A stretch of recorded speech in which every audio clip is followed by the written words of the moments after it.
Let's open a loofah sponge. Loofahs are natural body scrubbers that comes from a plant resembling cucumbers and melons.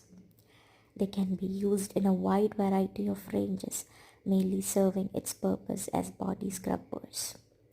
They are used as body scrubbers to exfoliate our skin, to kitchen cleaners, to wash clothes and whatnot. They are edible and are consumed in some parts of the world. When the fruit dries out, it leaves this texture ideal for use as a body scrubber. One loofah produces hundreds of seeds, more than enough in a household.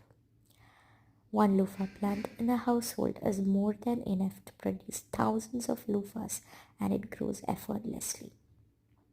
So let's replace the plastic loofahs and enjoy the privileges of our Mother Nature.